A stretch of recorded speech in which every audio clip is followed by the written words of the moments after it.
Hello. I just want to know Hello. that if everything is working fine. Can you see my slides as well? Yes, please. Oh, Kindly go okay. ahead. Good morning once again. My name is Ofea Beniza, and I'll be carrying you through the fighting against digital piracy on the internet. And let's get to the outline of the whole process. So we'll go through some very few of these things.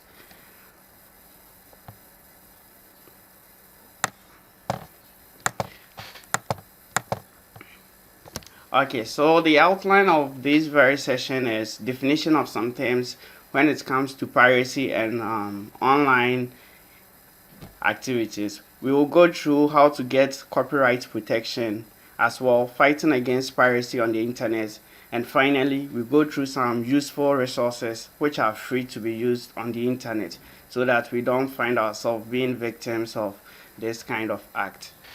Now, when we talk about piracy, piracy refers to unauthorized use or reproduction of another person's work. So whenever you reproduce someone's work without the person's permission, then we can say you have pirated that very content. Now, when we talk about digital piracy, it is the unauthorized digital reproduction of someone's intellectual property. Now, intellectual property refers to anything that is the results of creation of the human mind. So anything that someone thinks to bring forth, any creative aspect of the human mind can be classified under intellectual property. Now, talking about copyright is the basic right granted to creators of literary and artistic works to enable them receive financial reward and recognition for their creative effort. So whenever you create something, you're right to gain financial rewards and recognition for your creative effort falls under copyright. And copyright protects intellectual property. So fast forward, we go to how to get copyright protection in Ghana. And take note of this. Copyright right from the onset, as in if you create something out of your creative thinking, it covers copyright protection covers that. So whenever you create something, copyright protection covers that from the onset. But there are some other um, activities you can go through in order to protect it further.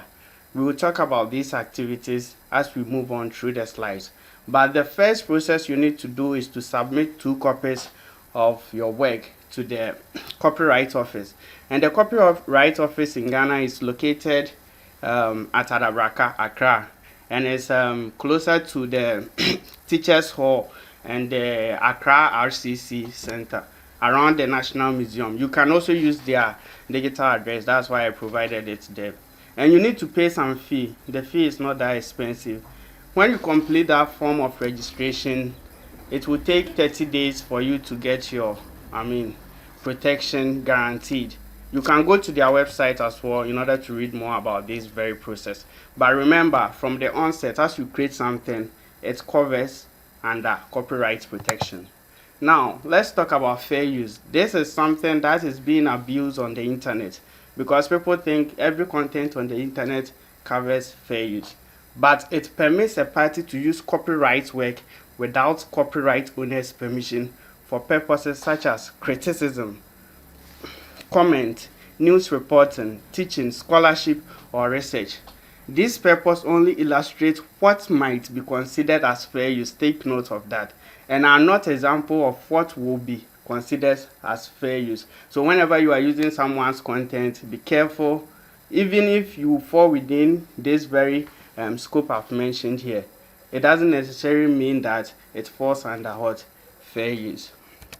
Now, do you even need the copyright registration? Remember, I talk about you can whenever you produce something based on your own thinking, already copyright covers that. So do you really need it? The main answer is no. But when we talk about some judicial aspect of this, there are some jurisdictions, as in some areas whereby their laws require that you provide these very documents in order to prove that you've been registered with the copyright authority of the creative thing that you proclaim that you have authority over. So within some jurisdiction, it's a requirement. So kindly take note of that. And how long does this copyright protection last? So whenever you have something that you've created, how long does it take you to cover the copyright protection? As in, how long does it last? If you are the sole author, or let's say one person created that very thing that you are trying to protect, then it's up to the day that you die plus 70 years. So the day that the person dies plus 70 years, that's when the copyright covers. Now, when you author the very same thing with another person, then when the last surviving person, if I say the last surviving person, I'm referring to the last person who is living when he also passes on, then plus 70 years, that's when the copyright ends. Now, talking about the company space, we have 70 years from the date of what? Creation or publication, whichever is the later. Whichever happens at the later part can be classified as the starting point of the 70 years. So whenever you create something within your company, the day that you publish it or the day that you created the thing plus 70 years, that's when it ends. Now let's talk about fighting piracy on the internet. There are so many ways to go about this very thing, and I also classify them under these very 4 different categories. The DIY, which is do it yourself. That's when you request for content removal on the internet. We'll go through some of these examples so that we get to know more about how to go about this. Now we talk about the using of the DMCA, which is Digital Millennium Copyright Act. We'll talk about this also in the next sessions. So we have another thing, which is Content ID, which is solely for the video and YouTube space. We'll also talk about that. And finally, taking legal actions. So let's move on to talk about some of these things. Now, within the do-it-yourself way, I'll do some few examples by switching to a browser in order to demonstrate these things. So, permits me to log into a different account here.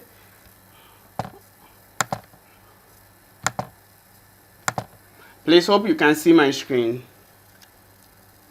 Hello? I just want to be sure that my screen is visible. Yes. Okay, so for instance, I've logged into one of my personal accounts and I'm trying to go through the process that you go through to remove content from the internet whenever it's being posted and you start it infringes or is being classified as piracy as to you. It's your content and someone has posted it and you want to remove it from the internet. So for instance, this very post here, I'm on LinkedIn. I'll do this very example on different social media platforms so that we get to know how you go about it. I'm on LinkedIn. If I want to remove this very post, I'm not saying I own this very post, but I'm trying to use it as an example. You click on the 3 dots here. Now, you see report this post. So you click on that. When you click on that, you realize that you have different form of reports. Intellectual property infringement is one of them. You select that and you go to copyright infringement. So when you click on that, it will carry you to the page that you will be able to carry out the processes. Now, when you scroll down with regards to LinkedIn, they have this notice of copyright infringement form. When you click on this, you will have access to the form and you fill it and you submit it. And LinkedIn will be able to remove that post from their website in order to classify it as what? Copyright infringement. Now, let me end this one and do the same process on Facebook. Facebook is one of the most popular social media channels that we use. And this is also another example. I've logged into one of Facebook account and I'm trying to demonstrate how you remove content on Facebook. Same process, you find the post that you want to remove, you click on the three dots there, click on report post. Now take note of this, Facebook, right from the onset, you don't get copyright related activities, but you need to select something else. Now you have intellectual property here. When you click on that, you'll be able to remove or hide it, block or report to the admin of what the group or the social media platform that you are using, the page or the group. Now let's go to another social media platform so that we demonstrate. Popularly, we have the YouTube. I have a YouTube account also open here in order to demonstrate. When you come to YouTube, you see right to the save button, there is a three dots there. You just click on it and you click reports. And when you click on reports, you'll be able to select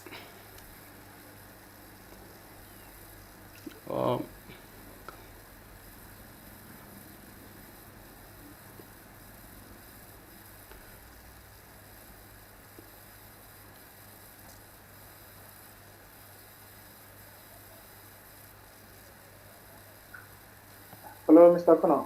yeah, hello. Okay. You'll be able to select caption issue and choose wait, I'm coming. With regards to Facebook, you'll be able to select, oh, seems I can't find a button here. Alright, let's carry on. But there are similar buttons with regards to Facebook and also other social media platforms. Now let's move on to the slides. Now we are left with Google. Google is one of the most used platforms whereby people usually pirate content. So how to remove content from Google whenever you suspect that someone is copying your content. There is a link which is j.co/legal. You can write it down, j.co/legal. When you visit this very page, it redirects to a page like this. You'll be able to create a request. So this is an inappropriate content. So when you click on create request, it redirects you to this very session and it prompts you on where the content is being located. So if it's a Google search result of which you deem fit that it really infringes on your copyright issues, then you can go through this very form in order to remove that content from the Google search results. Now let's continue with our slides. When we talk about the processes of removing or fighting piracy on the internet, there are others that I told you we will talk about, which is the DMCA, Digital Millennium Copyright Act. And this is one of the World Intellectual Property Organization treaties, of which was started as a copyright law that implement two treaties with the World Intellectual Property Organization. So there is a website of which makes the process far more easier in order for you to have access to the dcma.com. When you visit this very website I'm trying to point you to, you realize that they provide you with the services as to how to protect your site from copyright and all those piracy content. And this is how they do it. They will let you create, let's say, their sticker or place their sticker on your website. When you do that, they have a backend code which allows them to scan your site in order to compare the content on your site to other people's sites. So whenever they realize that your content is being copied, they will be able to detect and prompt you on your dashboard. So for example, I've gone through this very process to do what is the needful. It's simple. You just copy this very code here. You key in your email, your name, and those things, and you click on sign up. It will redirect you and prompt you that you need to paste the code into your website. So at this stage, you can contact your developer, or if you yourself you are using content management systems like WordPress, Joomla, or those things, they have also plugins for that. You can just install in order to configure it. But when you paste the code, it will seek verification. When you are successfully verified, then you'll be able to log in order to see this. So there is the example. When you are able to do it, you get something like this: DCMA protected. There's what it shows on your website. When you get this, then it means that your site is being covered. And now, as from their website, if your content is stolen while protected with our badge, we will do a takedown for no charge. So they will do all the necessary background work in order to take down the content from the other people's website or the system for you. Now let's log in and see how this very system works. So I've already configured it. Let me log in live so that we know how it works. I'm coming. Let me try and log in.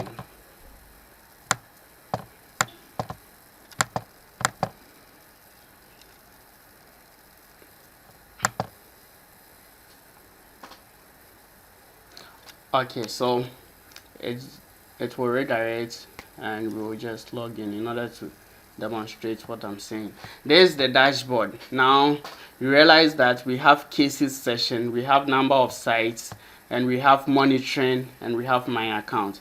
So whenever there is a case, you just log in and find your case here. And also they have email system, so whenever they identify cases, they will just forward you the email. And with their takedown process, though sometimes they charge fee to take down those very sites for you on behalf, but it helps you to eliminate some cost trying to go through all the websites in order to scrap and find out people who have been copying your content. There is a simple way to help you protect your content. Now let's continue with our slides and move on to the next session, which is the YouTube Connect ID.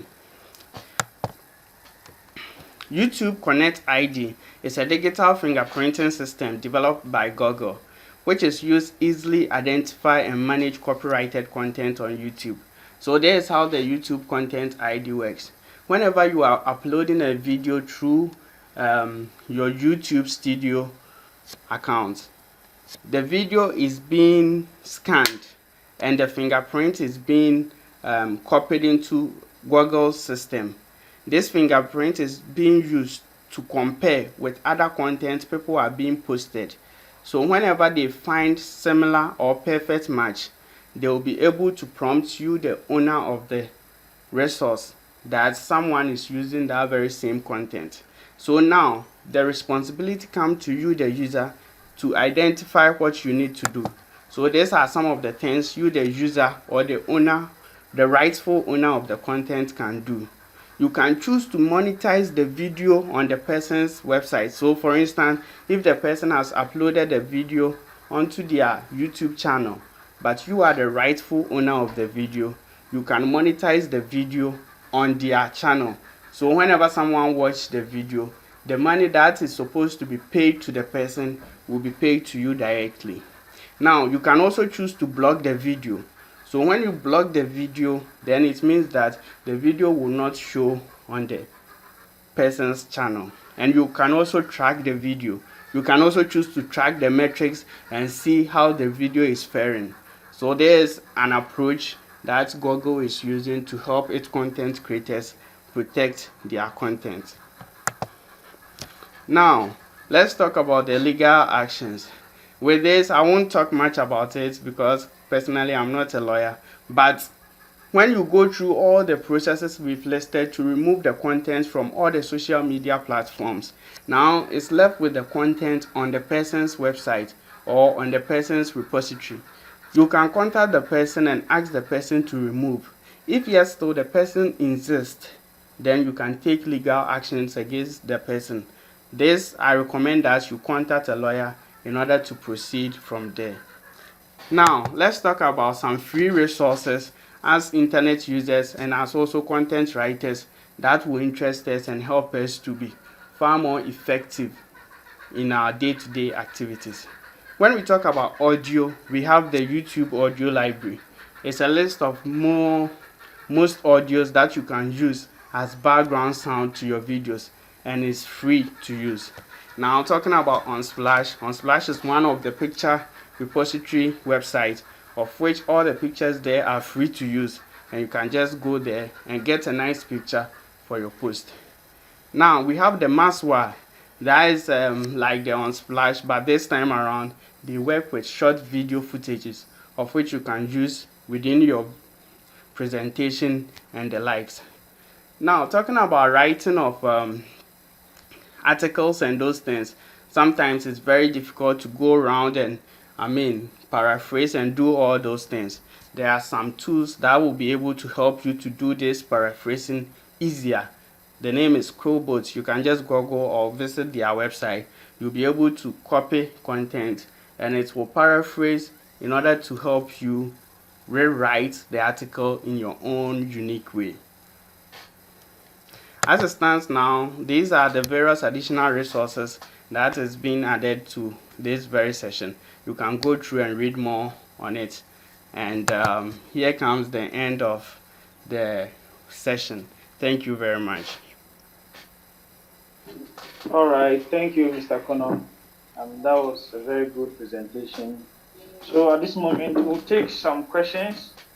As I said earlier, you can go to the chat room and type in your questions, which will be read out for Mr. Connor to answer. And also, you can equally raise your hands using the reactions tab. You can raise your hand so that you ask your question. Thank you. All right. So, Mr. Nana Kofi Asafwedu, you can ask your question. That was a great presentation, Ebenezer. Thank you. Please, can you tell us more of what Akono Online does as a business? Oh, okay. Please, can I, or I should contact him personally and we talk about that? Yeah, tell us more about your business. I mean, that was a brilliant presentation. Hopefully, we can get you back for other events. But I want you to take the opportunity to tell us more about your business as well. Okay, thank you very much. Okay, Akono Online was an initiative to help. When I was in tertiary institution, I realized that most of the time it's very difficult for the young graduates to fit into the job market because they have the theoretical knowledge without the practical aspect. So when we were on campus, I and my friends were able to put things together in order to solicit for projects and work on.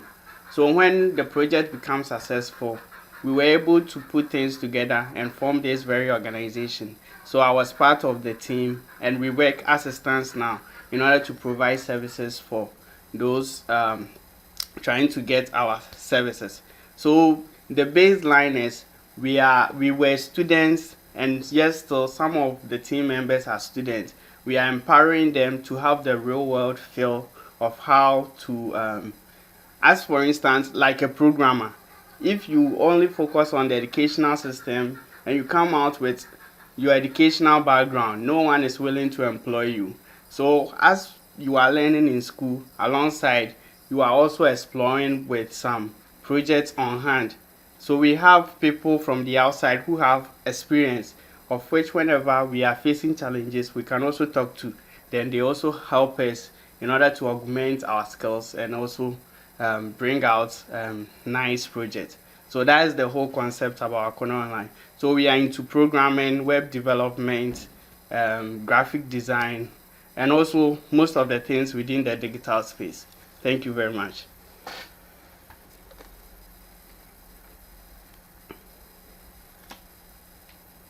Okay, thank you, Mr. Connor. Please, any other question?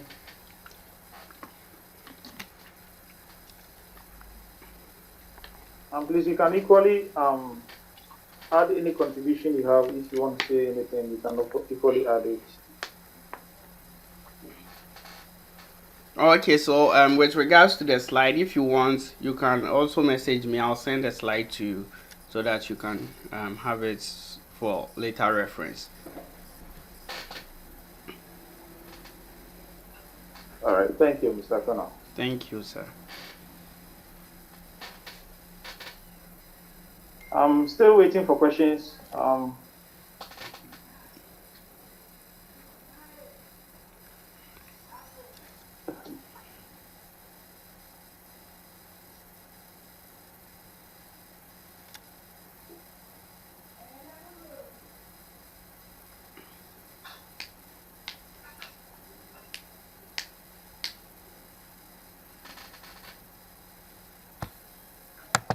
Okay, I think there is no question or contribution.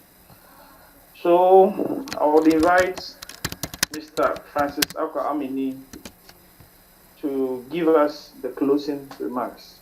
Mr. Francis, the floor is yours. All right, Mr. Mason, thanks so much for that tremendous moderation. And I want to thank speakers, Akono and Confidence Mawati for that delivery. Thanks for